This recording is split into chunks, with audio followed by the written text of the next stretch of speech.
সিহঁতৰ পৰ্ব আছিল পৰ্বৰ পৰা কিতাপ গতাব গৈছিল পৰ্ব শেষ হোৱাৰ পিছত সিহঁতে কিতাপ গতাব গৈছিল কি কৈছে পৰ্ব আছিল আমাৰ ঘৰত আজি তিথি আছিল সেই পৰ্বখিনি শেষ হোৱাৰ পিছত সিহঁতৰ ভাত পানী খাই উঠি 5টামান বজাত ইয়াৰ পৰা গৈছিল আৰু নলবাৰীলৈকে কিন্তু সিহঁত কেতিয়া উভতি আহিছে আমি গম পোৱা নাই আমি ঘৰত কামত ব্যস্ত হৈ আছোঁ মাধুৰ্য বৰ্মন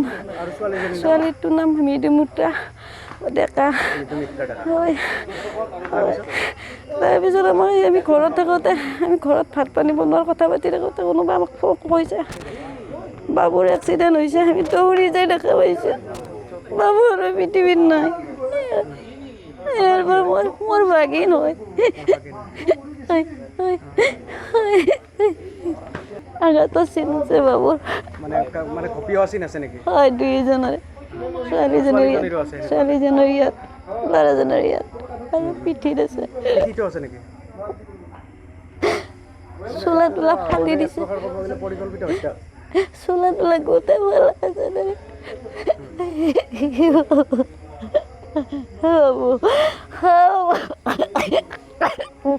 আৰু দুখজনক ঘটনা আমি মানে সৰুৰে পৰা আমি ডাঙৰ হ'লোঁ ইয়াত বা আমি আগতেও শুনা পাইছিলোঁ অসম আন্দোলনতো আমাৰ ইয়াত এনেকুৱা ঘটনা হোৱা নাছিল আমি প্ৰথমতে আমি এটা এক্সিডেণ্ট বুলি ভাবিছিলোঁ কিন্তু আমি এতিয়াও ক'ব নোৱাৰোঁ এইটো আচলতে ঘটনাটো কি আমি যিহেতু তেওঁ এখন স্কুটি চলাই আহিছিল নলবাৰীৰ পৰা আহি আছিল আহি এই ঘৰৰ পৰা অলপ দূৰত আৰু আমাৰ গংগাপুৰত প্ৰায় 300 মিটাৰ দূৰত আপোনাৰ আমি দেখাত মানে গাড়ীখন তেওঁৰ স্কুটিখন থিয় হৈ আছে যেনেকৈ আছিল তেনেকৈ আৰু আপোনাৰ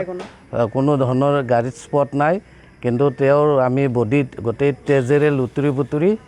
যিহেতু মোৰ অলপ আহি পোৱাত দেৰিও হৈছিল মই খবৰ পোৱাৰ পিছতহে আহিছিলোঁ গতিকে আমি এই ঘটনাটো আচলতে এইটো আমি এটা পৰিকল্পনা হয়তো ঘটনা বুলি এটা আমি অনুমান কৰিছোঁ বা আমি যিখিনি দেখিছোঁ দুয়োটাৰ ছোৱালীটো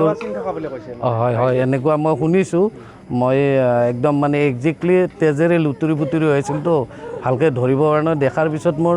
নিজৰো বেয়া লাগি গৈছিল কাৰণ ৰাতিপুৱা তেওঁক লগ পাইছিলোঁ আৰু ল'ৰাজন অমায়িক ল'ৰা খুবেই অমায়িক ল'ৰা তেওঁ মানে চামতাত ঘৰ আমাৰ ইয়াত সকলোৱে তেওঁক ভাগিন বুলিয়ে জানে বা সকলোৱে ভাগিন বুলি তেওঁ মমায়েকৰ ঘৰত আহিছিল আজি আহিছিল আৰু মানে নিজৰ মাহীয়েকৰ ছোৱালীৰ লগত মানে ভনীয়েক দুয়োটা নলবাৰীত গৈছিল কিবা কিতাপ পত্ৰ কিবা আনিছিলোঁ সেইখিনি আমি তাতে দেখা পালোঁ দেখা পাই আচলতে আৰু যদি এইটো এক্সিডেণ্ট নহয় বা তেনেকুৱা যদি কোনোবা বেলেগ যদি কিবা পৰিকল্পিতভাৱে কোনোবাই কিবা কৰিছে এইটো আচলতে নিন্দনীয় আৰু আমি এই ঘটনাটোক আমি মানে তীব্ৰতাৰে কৈছোঁ যে এই যিটো ঘটনা এই ঘটনাটোৰ উচিত তদন্ত হওক আৰু যদি কোনোবা দোষীয়ে যি কাম কৰিছে দোষীও উপযুক্ত শাস্তি পাওক